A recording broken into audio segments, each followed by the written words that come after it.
Hello YouTubers, this is my first video. Today we're gonna talk about small utility knives. The reason for that is that in most countries when you carry around a big knife like this kitchen knife, or even a smaller knife like this square knife with this carvings on it, which is rather cool I think, it's not something that is quite legal in many countries. So I have these two small knives here. I bought them probably a year or so ago. They're good for the tasks, the daily tasks that I'm doing in my job. Tasks like cutting envelopes or cutting through cardboard boxes. Let's start with the Grylls Compact Scout, which is a folding knife. It used to say BG here in yellow and green, orange letters, but they wore off. It is a folding knife, as I said before. It has a locking mechanism back here, which is quite good. You just press this down, this folds back.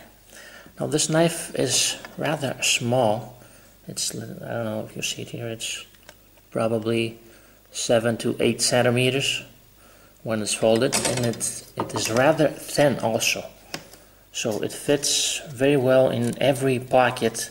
Whether it's your pants or your jacket, it fits well. It has serrations, and one other good thing about this knife is when it came out the box it was very sharp. Now I've been using this for over a year now, so it's kind of dull now, but we're going to do a cutting test. I don't know how good it's going to cut, but you can see it still cuts. After all this use. It is very lightweight, and it's a good small utility knife.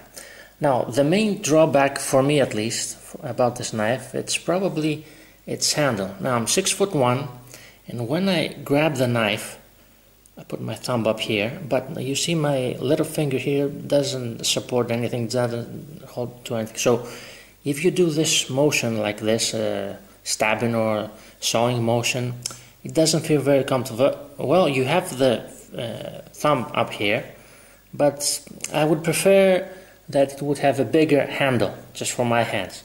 The blade, it's okay. Anyway, let's fold this thing back. I've been using this for 1 year, and at some point I came across this little thing here. And to be honest, I bought it because of the looks of it in the beginning, but I found it to be a very good utility knife also. Now this is what they call a push knife. It's called the Cold Steel Urban Pal. Good company, Cold Steel. It has a sheath on it, and if we take the sheath on, you can see it has markings on it, it has serrations. It says Cold Steel, let's see it here. Okay. It's very light also. It is also roughly the same size. Let's look at probably 8 centimeters, like something. Anyway, with the sheath on.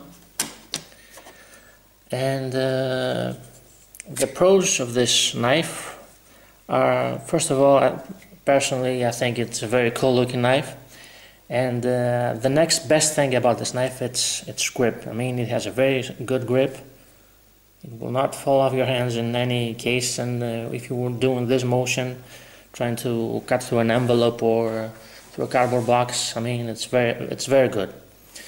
And one other probably advantage is that it would be quite useful as a self-defense weapon, although I would not recommend it to use it like that. I once read in someplace, I think that the best self-defense weapon in a knife fight is probably a pair of good sneakers. So you shouldn't use any sort of knife in a knife fight, I would recommend. Anyway, it's about a big conversation, the self-defense thing. The disadvantage, the main drawback of this knife is probably one of its advantages. And it is its tactical look, and the look that it is like a weapon. I mean, if a police officer sees you carrying this thing around, I think you're going to have a pretty difficult time convincing him that this is not just a utility knife, but it is some sort of weapon. Every friend that I showed this knife said that it's a cool knife, but it is not something like a Swiss Army knife or a utility knife. Anyway, having said that, both knives are very good. I have them more than a year. They are doing their job greatly. Feel free to comment. Thanks for watching.